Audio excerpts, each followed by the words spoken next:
فيديو النهارده هيبقى فيديو مختلف، هتكلم فيه عن افضل لحظات لجون سينا، بس المره دي مش هتكلم لوحدي، معايا اتنين هيتكلموا معايا. وشكرا جدا جدا على التفاعل الرهيب اللي حصل في فيديو هولك هوجن. انا مش مصدق يا جدعان، وانتظروا الجزء التاني لان الجزء التاني هينزل بعد فيديو باتيستا اللي انا هنزله، اللي هي المفروض الفيديو اللي بعده اللي هي بعد ده. فتاكد انك مشترك في القناه ومفعل زرار الجرس عشان يوصلك كل جديد، ويلا بينا نبدا.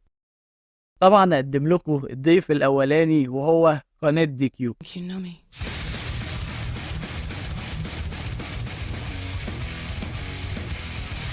وارحب برضو بالقناة التانية معانا اللي هتتكلم معانا في نفس الموضوع وهو المصارعة دوت كوم. I hear voices in my head, they counsel me, they understand, they talk to me. وطبعا اخيرا وليس اخيرا العبد لله، اكبر قناة في مصر ان شاء الله، وهو رستول. انا جدع، ايوه انا جدع، في مرة حد مني اتوجع، لا لساني. طب احنا دلوقتي عاوزين نتكلم في حاجة كده، وهي طبعا كلنا اتصدمنا بحوار ماني ان ذا بانك، ان جون سينا طلع وقال ان دي اللاست تايم، ان ده اخر ظهور ليه، او ان قصدي يعني ان ده اخر حاجه يعملها هي ظهوره في راس المينا 25 2025 يعني، وكده النهايه بقى. فاحنا عاوزين نشوف او عاوزين نعمل ترتيب زي توب 10 لافضل لحظات لجون سينا، يعني من المركز العاشر للمركز الاول. ايه رايكم؟ جميل. اي تمام. وانت برضو لاي حد من اللي بيتفرج يعني اكتب لي برضو ترتيبك، انت برضو ليك ترتيب برضو تاني، انت تدي ايه المركز الاول، تدي ايه المركز العاشر. طب نبدا بمين الاول؟ نبدا باهم لحظه بالنسبه مثلا ليك يا دي كيو. هو بص، هي اهم لحظه بالنسبه لي هي فكره، مش لحظه بعينها، لكن العداوه بتاعت ذا روك. اه، بتاعت 28. لانها مش اه بالظبط، لانها كانت حاجه فاهم تاريخيه عندك. تقريبا اهم اتنين مصارعين من حيث الستار باور. مش بكلمك في فكره هما ممكن يكونوا مش احسن مصارعين كاداء، مش احسن اه مصارعين الحلبة بقى، في ناس احسن منهم بكتير. ستايلز مثلا، ايدج طبعا عشان لازم اطبل له في اي حاجه، لكن انا لازم. بتكلم على فكره. لكن فكره ستار باور مفيش اي اتنين ممكن يقربوا منهم. ممكن لا اندرتيكر يقرب لكن والعداوه كمان مستحيل. لما استمرت سنه فادت اهميه كبيره فعلا للفتره دي. اه طبعا ادوها بناء كبير، لكن برضو ما عجبنيش فكره ريسلمانيا 27 باظت عشان الماتش ده، فاهم؟ اه ساعة حوار ذا روك كده وضرب ذا ميز، يعني كان عندك مين ايفنت جون سينا وذا ميز ليه؟ يعني كان وحش قوي الصراحه. لا لكن هي فعلا حاجه لكن في تضايق. المطلق العداوه دي طلعت احسن ما في الاثنين. لكن بعد ريسلمانيا 28 ما كانش ليها لازمه غير بصراحه مشاهدات وفلوس. بعدها الفكره ان هم مع ان يلعبوا والله ريسلمانيا بص، اللي انت لو بعدها ما كان- انت لو عايز تعرف رايي فعلا بالحوار ده، يعني انت لو تقارن كافضل كاداء في الماتش 29 ولا 28؟ 28 بالنسبه 28 لي انا يعني. انا كافضل اعتقد اداء. 29.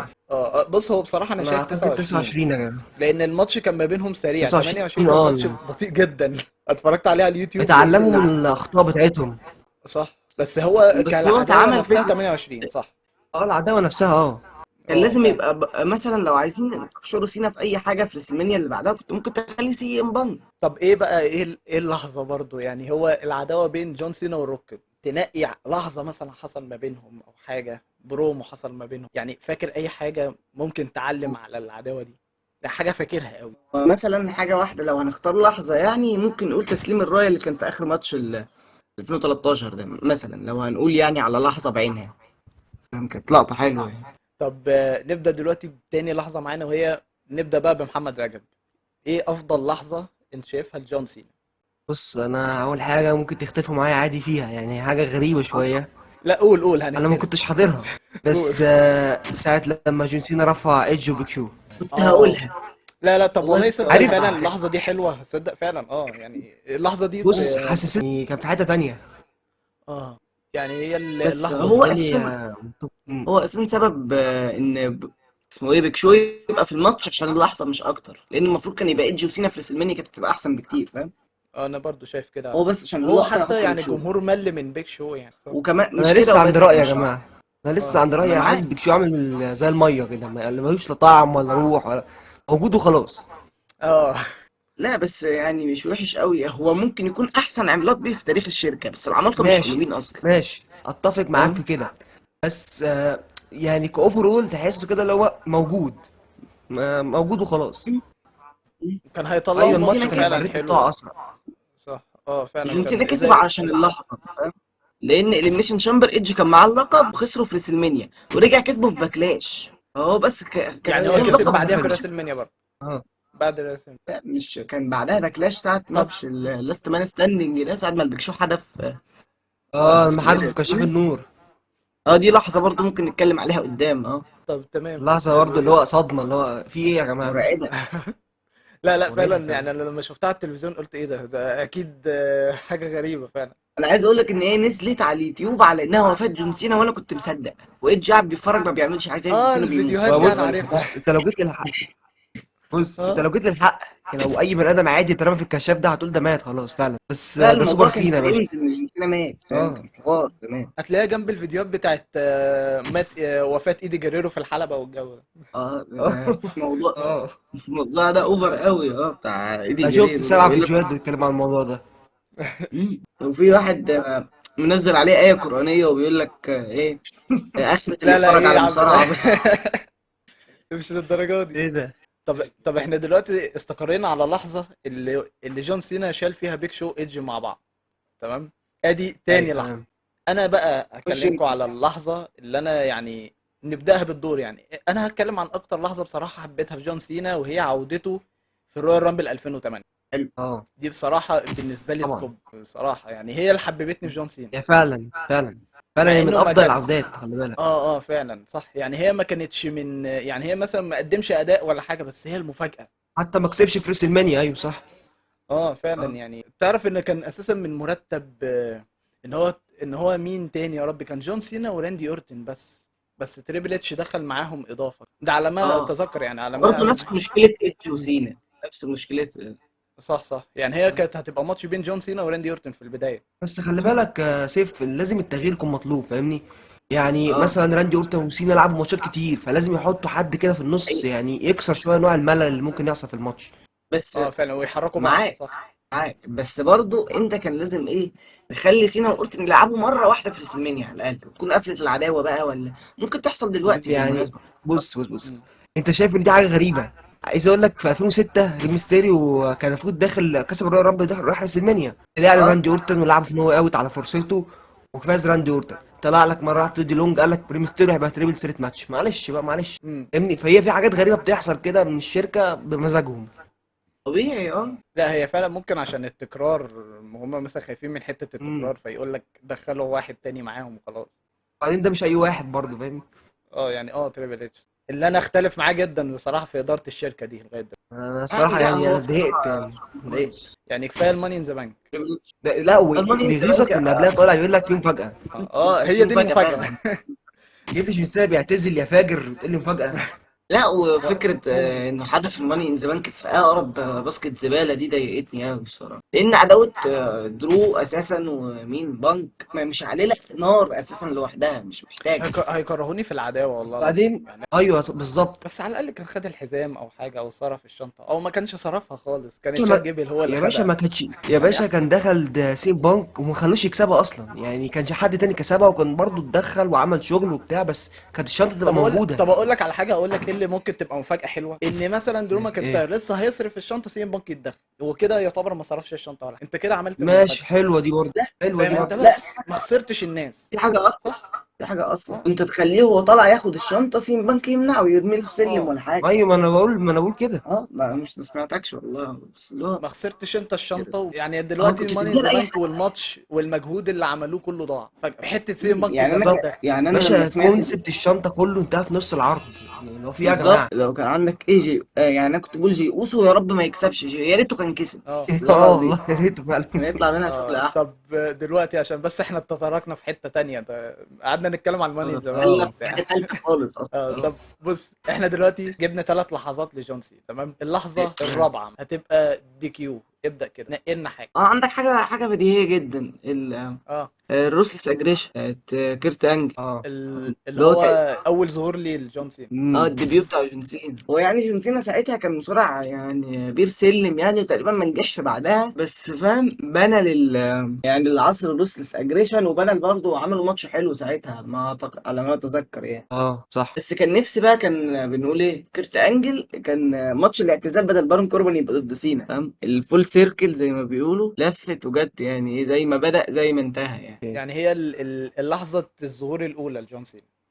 بالظبط، ما فيهاش كلام ايه كتير قوي تاني؟ يتقال بصراحه، هي كده. هي حلوه بصراحه. طب ايه اللحظه مم. الخامسه مثلا؟ نتكلم محمد رجب يقول لنا. بص، هي اللحظة الخامسة يعني يا ماتشو مع جبيل. انا يعني كان انت يعني لسه طفل اللي حصل بتتفرج في على راس المنيا ماتش. ولا اللي حصل بعديها؟ هو بص، انا مش عارف هو كان في انهي بالظبط، يعني انا اتفرجت عليه وانا صغير، بس اللي هو كان غرقان فيه ده. ده اه سليمانيا لما كان 21 دمه اصلا. مش، لا لا مش غالبا في فاكر، لا السلمنيا كان في كان باكلاش لا تقريبا، صح؟ ثواني، تتكلم على لا اللي انا هو شوف. جون سينا كان متغرق دم؟ لا ده كان بعد راس المنيا. انا في مفكره باكلاش يقصد كان تقريبا. ساعه ماتش جامد. صح. لقب الاتحاد. اه لا كان كانت ماتش لا لا لا دموي لا، وقوي. بتاعت ريسلمينيا دي او كان اول لقب ياخده. لا انا قصدي على الماتش اللي هو كان متغرق فيه. الفكره نفسها في الماتش ده، هو ازاي طلع عايش بعد الماتش ده، ازاي طلع وكمل بعدها، فاهم؟ لا اللي هو طلع كان حاجه ماتش يعني قوي غريبه، جدا. يعني انا اكتر منظر شفت واحد يعني في المنظر ده قبل كده. ايوه هو ده اللي حببك في جون سينا بعديها، او حسيت ان هو مصارع قوي وبتاع ولازم هو قفل ولا ايه؟ انتوا بتكلموني انا يا جماعه؟ لا. ايوه انتوا ايوه بتكلموني بكلمك انا؟ انت. ايوه يا اسطى. ايه اللي يا حببني عم. في جون سينا؟ بص يا اسطى، يعني اللي حببني في جون سينا انا يعني اول ماتش شفته له اصلا كان في 2010 ضد راند اورتون، يعني مش فاكر حتى كان فين ولا في رو ولا عندي سنتين. مش فاكر. انا حبيته بقى من هنا، وبعدها على طول في ريس المنيا لما زاروك دخل وعلم عليه ودخل في عداوه مع زاروك. حبيت قوي طريقته على المايك وطريقه رده على زاروك. اه لا كفايه بس لما قال له انت بتقرا من على ايدك يا ابني، اللي هو زاروك دي اللي هو كانت نجم حلوه دي. المايك، نجم المايك قدامك زاروك اللي بيحط على اه اساطير، هو واقف زي ملوش لازمه حرفيا. كانت ايوه حاجه هما الاتنين قويه، جامدين يعني على كانت المايك، حاجه فلو قويه. وقفوا قصاد بعض. طب دلوقتي برضو ممكن احنا اخلاقه برضو. اه لو ايه يا عم، انت شفت عمل ايه في الاوسكار؟ عايزين نتكلم. لا ما انا عارف انا معاك، بس احنا واحنا صغيرين بنشوف واحد في المصارعه بعيد عن الافلام وبين اللي بيعملوه بره. لا هو ده قدوتي دلوقتي، هو ده قدوتي. ولما كان بيخش اه مع لا لا النكسس فعلا. واحد ضد سبعة.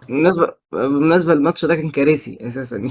فكرة لما جون سينا لوحده طلع النكسس كلها دي كانت وحشة قوي، فبوظت بص انا عارف ان احلى يعني هو فتره بنسبه كبيره جون النكسس. سينا دمر النكسس، بنسبه طبعا. كبيره هو دمر النكسس، بس لو فكرت فيها هتلاقي اصلا ان النكسس كان مش هيبقى ليهم لازمه اصلا لو هم ما كانوش دخلوا في عداوه مع جون سينا مثلا، فاهمني؟ صح، بس مش دي ليه ما كسبوش الماتش؟ فهمش، ليه ما... يعني هي بتبقى حاجات على كده الاقل غريبة. يعني أنا اه ممكن أقول لك 100 حاجة غريبة، يعني أوتس ليه كسب الشنطة مثلا، درو ماكنتاير ليه كسب الشنطة وهيخسرها. حاجات غريبة بتحصل ملهاش لا منطق بص ولاش اقول لك على أي حاجه، حاجة. لا اقول لك على حاجه. الفريق في هم الدبليو لو دبليو عاوزين اي. يبنوا، ثواني بس، هو لو عاوزين يبنوا لفرقه هيبنوها صح زي ما حصل في الشيل. هم كانوا مثلا بالظبط. كانوا اتعاملوا معاهم بالظبط. زي معامله النكس، كان هيطلعوا نجوم بصراحه. بس هو الدبليو دبليو بتستعب. هما كده، دي عادتهم، بيبقى ليها ساعات تخاريف كده ما بفهمش اصلها. ما ممكن بس بتفهمش يبقى هم مصارع بيفكروا جامد ازاي. بس مش جاي على دماغهم يضيعوه. اه ايوه بالظبط. زي ادم كول مثلا. ويد بارد الناس برضه كان جامد، خلي اللي بالك. طب احنا دلوقتي فكرنا في في الحته دي، اللحظه دي تمام، اللي هي لحظه الجي بي ال. انا دلوقتي في، احنا كده في اللحظه الكام؟ انا مش فاكر، او في الحته الكام؟ احنا في الست. بص، ستة تقريبا، ستة، أنت السادس. انا قلت ايوه بالظبط اتنين، يبقى انت السادس. انت السادس. اه طب ماشي. خش. انا دلوقتي اللحظه اللي انا اللي هي راس المنيا 30 لما كان في عداوه مع براي وايت، او في مم. العداوه دي نفسها، سواء كان في 2014 او 2020 تمام، بس مثلا ممكن نقول بص هي 2020 2020 دي احسن. كانت انا صعبة، شايف يعني ما اه كانش أي حد يقدر يفهمها، خلي بالك كانت عداوة معقدة ليه؟ شوية. اتكلم عن انت جون لازم سينا تكون قوي بقى. متابع السي في بتاع الاتنين عشان تعرف تفهم بس بيعملوا ايه. على فكره انا في البدايه ما كنتش فاهم قوي، اللي هو باصص كده، اللي هو ايه اللي بيحصل، ايه اللي بيجرى مين؟ في حوار لما شفتها اول مره يعني. لكن لما شفتها انا على اليوتيوب من قريب، اصل انا مش تبقى فاهم، انا ما كنتش بتابع مصارعه عادي، انت كده عارف ان انا اصغر منكم انتوا الاثنين، فانا باين بدات اتابع مصارعه متابعه يعني يمكن من 2020 مثلا. متخيل؟ ما كنتش، انا كنت مفكر ساعه فاكر عداوه ايدج واورتن اول ما بدات اه 2020 بتاعت الارك او دي، انا كنت مقتنع بجد ان اورتن خبيث فاهم، قذر، ضرب صاحبه ومش عارف، انا كنت لسه مش مجمع قوي حوار بجد ولا تمثيل، فكنت محتار ازاي تطلع منه كده. الماتش ده ساعتها لما شفته طبعا ما فهمتش اي حاجه، ما فهمتوش غير لما شفته من سنتين ثلاثه ولا حاجه، من قريب كده ولا من سنه حاجه كده، بس هو عظيم يعني الماتش ده. بس فعلا عداوته مع بري وايت يعني وقتها كانت صعبة شوية.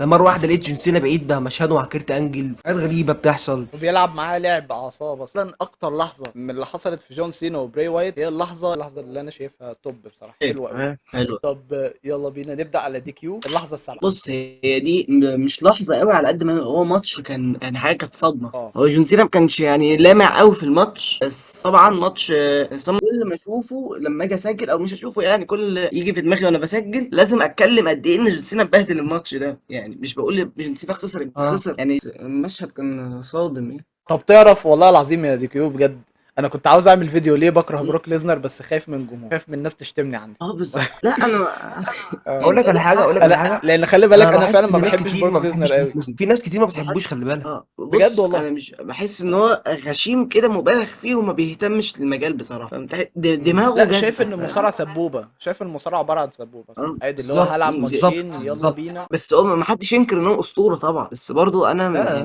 مش بحبه الصراحه. لا يعني مش بيك فان ليه، فاهم انت؟ اللي هو مصارع كويس وبتاع، ويا رب يفك سجنه القضيه اللي هو فيها، فاهم؟ خلي بالك هو اللي مش عايز يرجع، خلي بالك. هو خلاص يعني لو عايز هو يرجع يعني هو يرجع. خرج من القضيه اصلا. خرج اه لو منها عايز يرجع يرجع، بس هو عاملها سبوبه، فاهمني؟ اللي هو المصارعه بالنسبه له سبوبه، بالنسبه له احنا بنحبه انا كمصارع، كنت بس هو انا حاسسها. شايف نفسه مش مصارع قوي. اقول لك انا حاسسها امتى سبوبه، حسيتها امتى لما كان الفتره بتاعت 2018 لما كان في السعوديه وبتاع، و2019 اللي هي لما الفترات لما كان معلي حزام هي اليونيفرسال. الفتره دي هي الفتره دي غضب كله كان باين على مسترزق منها. غضب على ماكمان عشان كسب في ريسلمانيا، كان عايز يخسر ويروح يلعب ملاكمه، باين حاجه كده، سمعت حوار عن اللقطه لما رمى الحزام. لما الحزام في مم. وشه. طب ايه، مش منقي مم. لحظه كده معينه او حاجه، ولا هي الماتش كله كده؟ هو الماتش كله، هو المفروض هو كل الماتش لحظات اساسا، اداله باين كام سوبلكس، ممكن تكتب لنا في التعليقات كده كان كام سوبلكس حاجه في و20 الماتش. يا عم، كان حاجه و20 كانوا كتير سوبلكس. قوي. لا لا يا رجاله، مش حاجه عشان مش للدرجه دي. لا كان استنى لا استنى كان الله نفخ. يرحمه. 16 حاجه كده، فاهم انت؟ مش فاكر كان قوي رقم بالظبط. الناس اتكلمت عنه فترة 13 تقريبا، انا لعبت الشوكيز اصلي، فكان اه مديك رقم كده انا مش فاكره الصراحة. ده غير بقى اللي في فايف والفينيشات بقى اللي كانت. كل ما كان يرجع في الماتش بروك ليزنر يفرتكه تاني، ولا كأن حصل.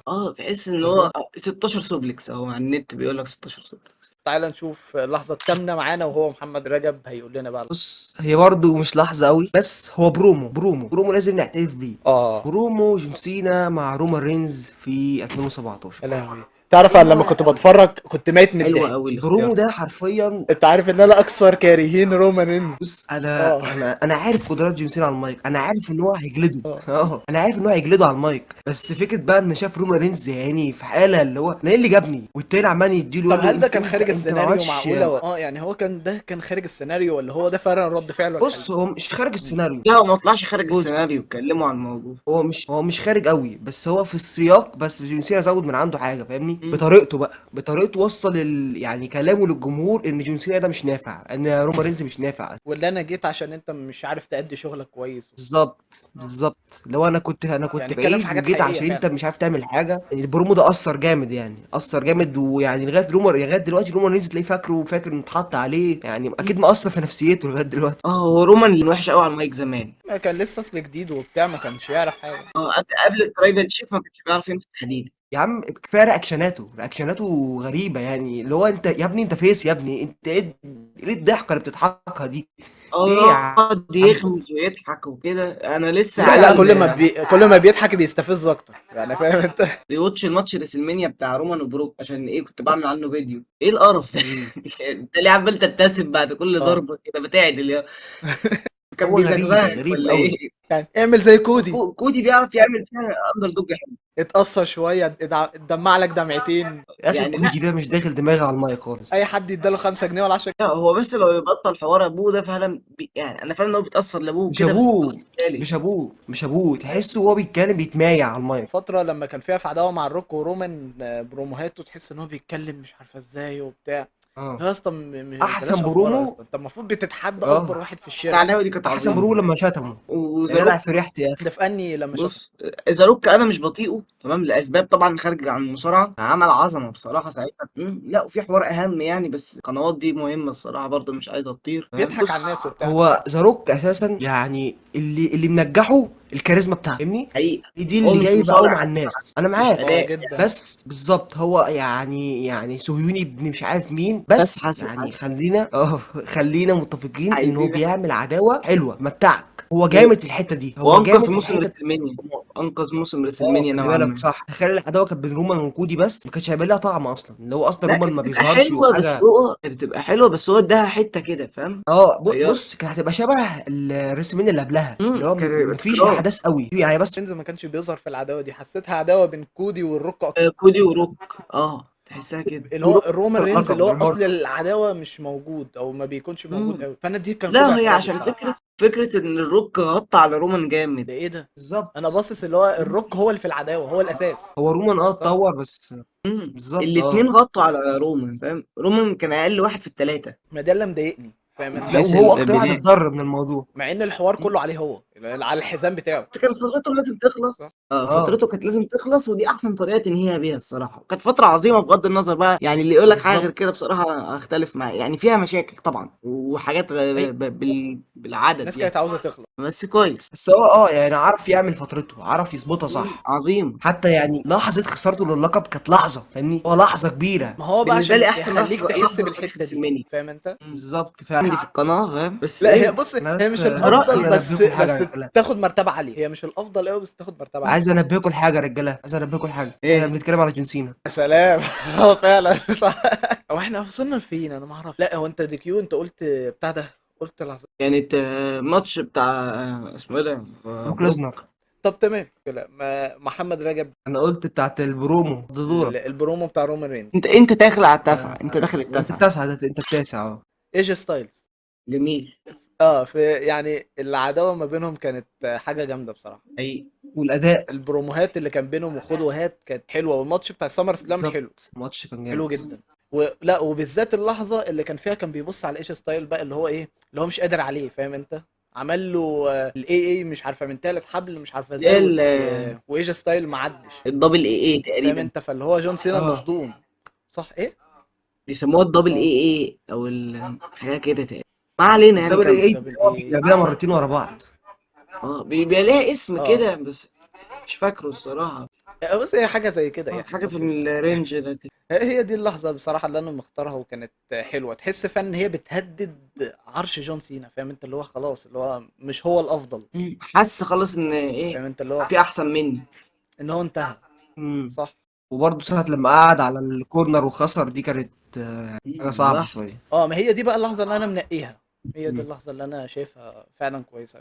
انتوا مش ملاحظين حاجه؟ ايه. ايه. اللي احنا مختارين لحظات جون سينا فيها ضعيف يعني. لا اللي انا مفيش معلش، اي عوامل قوه خالص. معلش لان اللي جون انا سينا مؤاخذة طبيعته بقى. انه يبقى على التوب، انت لما تشوفه ضعيف دي بتبقى لحظات فاهم. اه فعلا. لا بس انا لحظاتي كلها اللي اخترتها كانت قوية يعني بالنسبة لي. احنا كده في العشرة صح؟ اه كده داخلين على 10 10. سيف اهو. بص، بما ان انت عارفني كشخص ايه بطبل لايدج، فانا هختار حاجه قلت لازم اقفل بيها.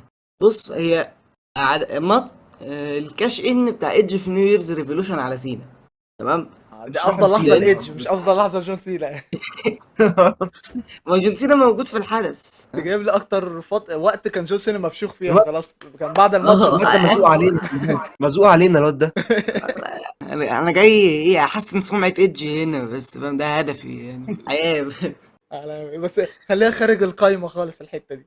اصلا كل ما افكر في سينا بفكر في ايدج برضه فاهم، عشان الاتنين كان بينهم عداوه تاريخيه. لا اكتر دي ماتش مشكله. فاكرهم كان ماتش النومرز، عارف والله كانت في 2006 ولا 1000. كان ماتش ما بينهم كان جامد جدا. هي كل ماتشاتهم جامده، خلي بالك الاتنين بيعرفوا يعني، زمان كان الاتنين بيعرفوا يلعبوا جامد، سينا سمر باسلوب سلام. وده باسلوب كان جمدان. لا حلو قوي. المشكله ان انا كان نفسي ابقى محضر قبل ما ابدا فاهم. كان نفسي. لا والله انت بس. احنا لو سيبناك تحضر هتجيب كل الماتشات اللي سينا خسرها. اه لا مش كل ماتشات سينا خسرها، كل الماتشات اللي فيها ايد. كل الماتشات اللي طب كسبها ايدج مع سينا. طب بص، هو دلوقتي ممكن نبقى نعدي علينا تاني، يعني مثلا محمد رجب برضو، وانا هقول برضو حته كده خليهم في جون 12 سينا. لحظه مثلا عشان كله يقول بلاش فاهم. 10، يعني ممكن نتكلم في اللحظات عموما يعني. عشان كله عشان دوري برضه يعني. ايه. نبدا بمحمد رجب، قول لنا حته كده. بص لحظه بالنسبه لي، بص هو انا مش عارف الاقي لك يعني لحظات بعينها، بس بقول لك الحاجات اللي هي اثرت يعني فاهم. ماتش سينا مع بروك ليزنر في الاكستريم رولز 2012. لحظه فوزه بص ولا كان لحظه العداوه عموما؟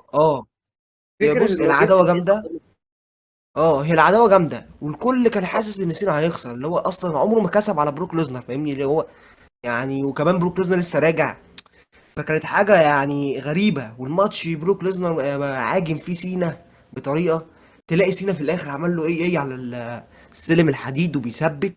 انا اتصدمت. خلي بالك انا يعني عايز اقول لكم على حاجه مش عارف انتوا عارفينها ولا لا. زمان انا وانا صغير كان في حاجه اسمها وصله بنركبها في التلفزيونات القديمه، مش عارف انتوا عارفينها ولا لا. كان في قناه اه اسمها قناه الفيديو، بتجيب الماتشات الحديثه والمتسربه وحاجات من دي. انا بقى شفت الماتش ده ساعه ما اتعمل، لايف. مش عارف كانت لايف ولا ايه، بس هو لو حتى لو مش لايف احنا اللي هو كان امبارح مثلا فاهمني، حاجه كده حاجه حديثه وقتها فعلا. يعني. هو حديثه، حاجه حديثه يعني. لا انا اساسا فاتصدمت لقيت كنت سينا بيعد واحد اتنين تلاته.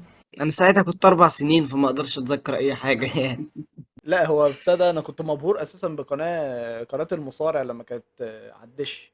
ده اه كان اكتر حاجه انا مبهور بيها، اللي هو ايه ده، قاعد اتفرج خلي على بالك هي ماتشات احسن وبتاع. قناه قدمت مصارعه، احسن قناه قدمت كانت على مصارعه. التلفزيون وقتها، وكانت حاجه جامده. ده غير المعلق اللي بيقعد، كان هنا في دي برضه ولا بتاع عارف اسمه ايه الحلبه ده؟ اه بتاع الحلقة. اللي هو ديليبيكش آه، وزيليبيو والكلام ده. اه الراجل ده ده تحسه راجل اقسم سكره بالله. ده.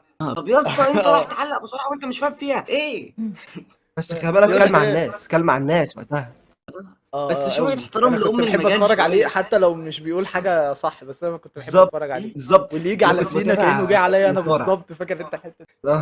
بس بس وايام برضه مدرسه المفروض النقراشي. المفروض يحترموا المجال برضه، يعني يجيبوا حد بيفهم شوية او يفهموه قبل ما يبدأ اي حاجة. باشا المصارعه يعني في الفتره دي كده. اه لا يعني تخيل المصريين يعني. ده مثلا، اسامي الحركات انا عرفتها من قريب اصلا. اه تخيل يجيب لك ماتش كورة تمام والمعلق ما يفهمش في الكورة. بص هو استغل ان المصارعه يعني بالتعليق هو ممكن ما يقولش الحركات، بيقول لك ديليبيكش وزيليبيو ريباو وجايب له الكوتشي وايام مدرسه النقراشي ومش عارف ايه وصاحبي نايم مدرسه يا ابني انت بتقول والإعادة ايه يا عم إفادة انت؟ وصدقيني يا غادة والكلام اه بتاعه. يا نهار ابيض. على يا ريتني التنفس كنت اه. مكانه. طب احنا كده، عارف انا الحته دي. ازاي يا فاكر ريتني انت كنت لما مكانه كان في التنفس. دانيال اه براين مش فاكر. واللي اسمها بتاع ده ايجيلي. لا كانت بيقول لها على اسمه إيه فاكر ده انت كانوا الحته دي؟ فانتازم. بيتكلموا عن المقدم والعفش ما تفهمش، اه بيدخل حاجات ملهاش اي علاقة ببعض. الراجل ده بجد كوميدي يعني، هو لا دمه خفيف الصراحه، بس يعني لو انت دمه عايز تتابع خفيف. مصارعه دي اخر حاجه هتفكر فيها. انت لو عايز تضحك تتفرج على حاجة كوميدية ممكن تشوف فاهم، لكن ده ما اه يبقاش بس تفضي دماغك الشخصية فعلا. اللي بتقدم لك المصارعة. بس خلينا متفقين ان قناه المصارعه هي كانت اجمد قناه، يعني تحسها بتحترم عقلك. لا انا كنت بتابعها ايام ما كان يعني ممدوح لو انت فرج فيها. مم. بالظبط. كان لسه قناه فاتحه في البدايه، كان هو محمد مصطفى وممدوح فرج. حضرتهاش دي انا حضرتهاش، انا ولا حضرت انا لا كابتن محمد والله. مصطفى بس. كنت افوت ماتشات ممدوح فرج، وكنت احب اتفرج على محمد مصطفى بصراحه، بس هي مش تطبيل والله، بس هو ممدوح فرج كان تعليقه عظيم. مش عارف اه اقول لك الله ايه. يرحمه. اللي هو اسامي الحركات ما كانش يقولها قوي، مش عارفه كذا. هو معلق اه جامد طبعا واسطوره وكل حاجه، بس محمد مصطفى كان انا عرفت اه اسامي ليه الحركات اسلوبه. منه في بس البدايه. انا اتفق الصراحه طب اتفق. احنا كده دلوقتي اتكلمنا على جون سينا وبروك ليزنر اللي كان في اكستريم روز 2012. خش انت بقى اقفل. اخش في حاجه مش فيها ايه عارف. انا دي؟ ممكن اكون انا بنقي حاجات فعلا بنقي فيها حق جون سينا ضعيف، مش عارف ليه. هي يا لحظته جماعه في انتوا جايين قصاد. علشان يا جماعه بقى مش كده بقى. لا والله من اللي فاكره يعني، فاهم انت، من اللي فاكره الحاجات اللي انا فاكرها وعلمت على دماغي قوي. وجد سينا قتلنا قتيل تقريبا. والله انتوا والله جواسيس والله انتوا، ده اللي انا حد فاكره. يا جماعه مش تهزقونا ولا ايه؟ تقريبا ما انتصرش في مشهد اتكلمنا فيه تقريبا. اه لا ساعة الرفعة بس. اتكلم عن الماتش بقى. اللي هي الماتش اللي خسر فيها قدام رومان رينز في النومرز. بص خليها دي في الجدير حلو. في الذكر، عارف انت، اللي هي مش في القائمه الاساسيه. الماتش اللي كان بينهم عادي خالص وبتاع، بس هي بس اللحظه الاخرانيه. فاللي هو لما جون سينا مش عارفه شال الشاره ومشي وبتاع، شبيهه قوي للحظه بتاعت الاندرتيكر كده لما كان في 2017 برضه. بس عندك حاجة تقولها طيب ولا بصيلك حاجة؟ فبصيلي حاجه افتكرتك عندك فاكر لحظة. حاجه او كده. انا عندي حاجة حاضرة في ذهني كانت قريب اه. اللي هو ممكن تقولها انت على اساس انها بتاعتك فاهم، هو ايه مش هزعل منك. على فكره احنا بنسجل يعني، هحط كل ده عارف في يا عم المونتاج ولا صح. عادي. ما ولا انتش يا يفرق باولو، ما معايا. انتش يا باولو. ولا يفرق اه معايا. ماشي. الناس مش هتعرف. بالظبط. انت ماشي. ممكن تقول لك مثلا ايه التدخل بتاع ريسلمانيا 40 مثلا، لما ساعد ما وقف قصاد ذا روك تاني، مش دي قوي ممكن يا يجي اسطى، منها. مش اقوى حاجه، لان روك اتدخل وضرب جون سينا، عمل له روك بوتو. ما فيش حاجه عادت بعدها على حاجه man. ما وقفوش تاني قدام لا بعض، ما وما فيش عداوه كانتش مثلا مؤثره. سخن التاني. ما اه كانتش مؤثره خلاص يا قوي عم انت بصراحه. حر، شوف اللي عايز تختاره بقى. انا قلت اللي عندي. يا عادي جون سينا بيتضرب وخلاص ماشي. يا اسطى، هو في ايه يا ط- جماعه؟ طب خلاص يا اسطى، بص هقولها كأن دي فكرتي، تمام. هقولها. باشا ماشي. رقم أقول 10 هي تدخل جون سينا في راس المال 40. ايه رايك؟ مش رقم 10 عامه ايه يعني. يا عم انت ما سمعتهاش؟ شوف، على فكره دي فكرتي يا جماعه، مش فكره دي كيو خالص. قلبناها ضحك يا جماعه والله. دي اكشن اللي ما يحضرش. اقول لك على لحظه حلوه، لحظه لما جون سينا خلى كاليس تسلم. عم كان ليه ايه بقى؟ اه لا ده كان في انهي عرض دي؟ والله ما عارف، مش عارف والله، مش فاكر يعني، بس هي هو ممكن. اه هو كان مصارع تعبان، بس انك تخليه يستسلم دي كانت يعني حاجه اه جديده. لحظة حلوة اه، اه بس يعني مهما حاولت كان مع كاليدا اومس في كاليدا الفتره دي. مفيش منه الرمي. بالظبط هو جليده مش نافع عامه. لا فتره، لا فعلا اللي هو يهزم اكبر واحد في الشركه والجو ده كان. وكفايه بس انه اول واحد يكسب اوماجا. اه برضه اوماجا صح، دي كانت ممكن نتكلم عنها عادي جدا. لا، في لحظات حلوه بس انتوا بتجيبوا اللحظات اللي بيخسر فيها، مش فاهم ليه يعني. ممكن في لحظة تانية برضو مهمة يعني، وهي أهم لحظة، اه لحظة اعتزال جون سينا يا اسطى. انت كده قفلتها دي خلاص. اللحظة الأهم. خلصت. هنقفل الفيديو على كده يا جماعه. خلي بالك اللحظة دي مش أي حد يعني هيعديها. يعني أنا أول ما دخلت داخل اللي كاتب لاست تايم از ناو، أنا اه دماغي جابت ايرور. أنت بتقول إيه يا عم؟ أنت لاست تايم از ناو إيه؟ إيه انا يا كنت عم؟ اه بقفل التلفزيون ساعتها، كنت بقى بغير، كنت يعني مامتي كانت بتاخد التلفزيون فجيت افتح من على التليفون لقيت جون سينا دخل وبيتكلم اصلا. فوتت كذا اه حته، شفتش حاجه. فكرة لا الاعتزال انت نفسها مش بالنسبة لي كانت منطقية، بس اه إن هو داخل كاتب لاست تايم از ناو تيشيرت يا لاست تايم از ناو، لاست تايم از ناو، وهيقعد بيه سنة كاملة. اه حاجة تضايق، حاجة تضايق. لو شفت انت يا اسطى لما كان واقف مع سي ام بانك، كان تحس ان اه لاحظت شفتها في حاجه كده الكواليس. غريبه. لما ان كان سيمون ابتدى حسيت ان هو خس جامد. اه خلي اه بالك تحس في تحس حاجة ان عايز التيشيرت أقولها لك. بيلق عليه. اه والله. لا بص كتلته العضليه قلت جامد عن زمان. شفت بص له في صوره حاجة على عايز أقولها انستجرام لكم اتصدمت. بص في اه حاجة عايز أقولها لكم بالنسبة للموضوع ده، أنا قريت عنها يعني. اه محدش خد المنشطات باله يا والجو جماعة ده. من، لا محدش خد باله يا جماعة ايه من راندي أورتن في 2022. كان الراجل يعني 22؟ جسمه ناشف بطريقة بنت لذينة لدرجة إن عروق وشه طلعة، كان شكله فظيع. اه اه ده بقى اللي سينا عمله، دي اللي سينا عمله. أنت لما بتيجي تلعب عمل مثلا بالك، كمال أجسام قصدي ولا حاجة، عمل نشف بيبقى ونشف. عندك عندك اتجاهين، يا تضخم يا تنشف. جون سينا الأول كان جسمه ضخم، كان جسمه يعني بدأ كبير كده، أي ينشف نعم يقلل، لا تضاريس في العضلات ما الفتره، كانتش بارزة. لا بص ونسبة الفتره اللي هي دهون بعد بقى وكده. 2010.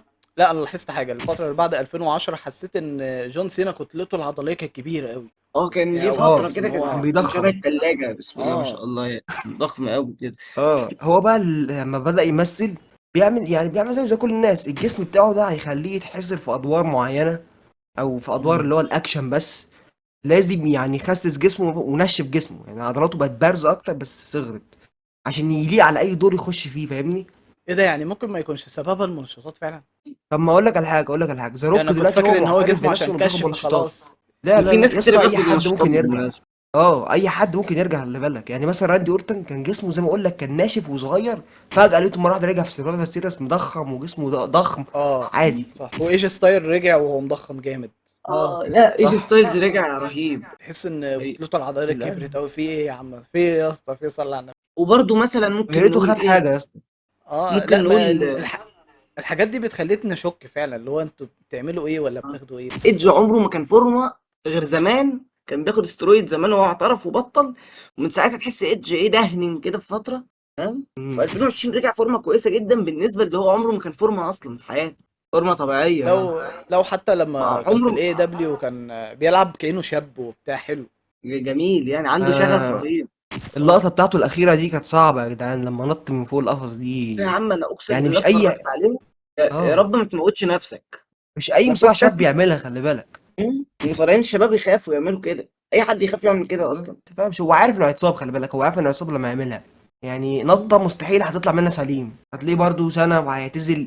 وراندي اورتن ممكن سنتين كده ولا حاجة ويعتزل، وممكن بروك ليزنر اساسا ما يرجعش ويقول لك خلاص كفاية كده عليكم. ليزنر واخدها بالمزاج قوي والله. بروك ليزنر واخدها اللي هو بالدراع من الاخر. كده اه اللي كده. هو شوف هلعب دراعه قد ولا ما ايه. العبش مش فارقه معايا. عايزين نخسر؟ ده انتوا ليلتكوا سودا. ده انا هضربك انت يا بنت زي انا عارف ان الموضوع قلب ضحك في النهايه، وفين القايمه في كده، فعشان كده رجعت كل الكلام اللي احنا قلناه في الديسكورد وحطيته في ليست. وترتيب الليسته دي من وجهه نظري انا، اكتب انت برضو وجهه نظرك تحت في التعليقات. وايه افضل لحظات لجون سينا؟ المركز العاشر هو ظهوره الاول قدام كيرت انجل في سماك داون. Well, apparently, someone may have accepted this challenge.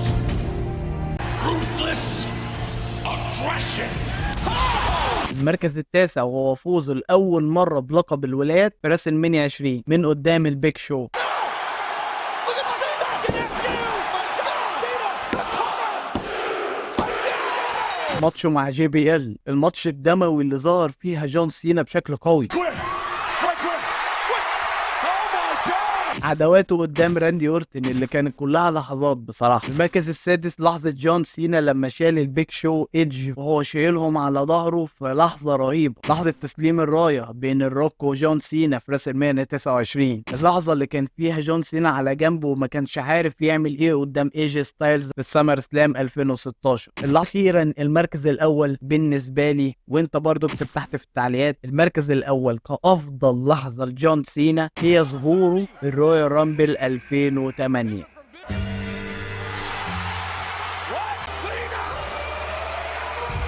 وده ليه بقى؟ لان انا وانا صغير تابعت الرويال رامبل ده، واكيد كلنا واحنا صغيرين تابعناه. فعلا انا انبسطت جدا لما جون سينا ظهر. انتوا يا جدعان انا كنت بتنطط مع اني ما كنتش بيك فان لجون سينا، بس ده اللي حببني في جون سينا. فانا يعتبر رتبته ترتيب كده كويس على وجهة نظري انا. هنتناقش تحت في التعليقات ايه احسن لحظة لجون سينا. ولو الفيديو عجبك اعمل لايك، ولو انت لسه مش مشترك اشترك معايا في القناة، ولو انت وصلت لغاية هنا فانت عظيم، وسلام عليكم.